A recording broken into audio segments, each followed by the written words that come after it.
7h39 sur Europe 1. Il est là, Bertrand Chameroy. Bonjour Bertrand. Bonjour Mathieu, je suis content de vous retrouver, tellement heureux d'enfin remonter dans le grand train de l'information. Non vraiment, il était temps que je revienne, c'était plus vivable. Enfin peut-être pas pour vous Mathieu, ça a dû vous reposer les oreilles une semaine sans chanson, mais pour moi c'était un calvaire. Qu'est-ce qui s'est passé sérieusement? Ça faisait des mois qu'on était en boucle matin, midi, soir sur le Covid, et pile la semaine où je m'absente, des actus dans tous les sens. Les dîners clandestins, Fabien Lecoeuvre qui se retrouve dans la sauce, la mort du prince Philippe, Michel Drucker de retour à l'antenne, Fabien Roussel candidat en 2022. Comment ça qui? Enfin, Fabien Roussel, le premier secrétaire du Parti communiste. Fabien Roussel, voilà. Bon, excepté la dernière info, il s'est passé plus de choses en une semaine qu'en 3 mois dans l'actu. Oui. Quelle frustration, toutes ces infos qui sortaient. Et moi, je pouvais rien en faire. Ça m'a procuré la même sensation que dans les rêves. Vous savez, dans les rêves, quand vous devez courir, vous poursuivez un type qui vous a volé un truc, mais vous n'y arrivez pas, vous faites des gestes au ralenti.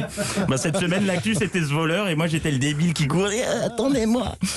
Voilà, de toute façon, c'est l'histoire de ma vie. L'été, quand on regarde les étoiles filantes, j'en vois jamais. Et pile quand je pars me coucher, après des heures à patienter, ça fuse dans tous les sens. Pareil pour les soirées, du temps où ça existait encore. C'est toujours au moment où je rentrais que les choses les plus folles se passaient. Ah oui, ça c'est un classique. Ben oui. Et à propos de soirée, c'est quand même pas de chance, quoi. La seule semaine où je suis pas avec vous, il y a l'affaire des dîners clandestins au Palais Vivienne qui sort. Il y avait tout dans cette histoire. Pierre-Jean Chalençon, le type d'affaires conclu qui ressemble à Couscous du film Podium.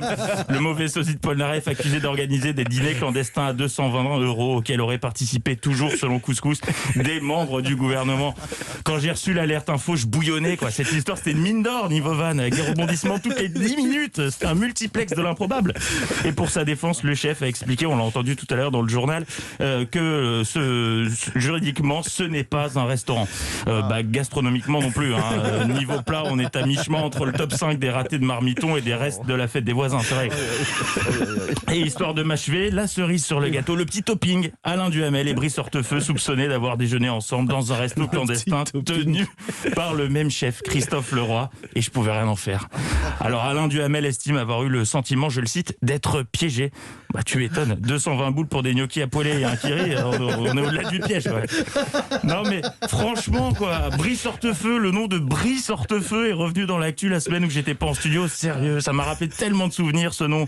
Les années 2010, le ministère de l'immigration, l'UMP, David Douillet ministre, et puis surtout le lip-dub de l'UMP.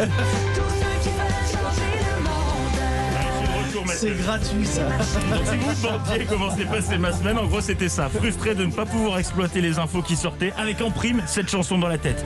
Donc la prochaine fois, je désactiverai les alertes infos de mon téléphone. Oui, c'est conseillé. Un jour vous me chanterez ça, Bertrand Chameroy. Avec plaisir. La Toucham et le retour de Bertrand Chameroy à 10h également avec Philippe Vandel et toute son équipe dans Culture Média. Merci Bertrand.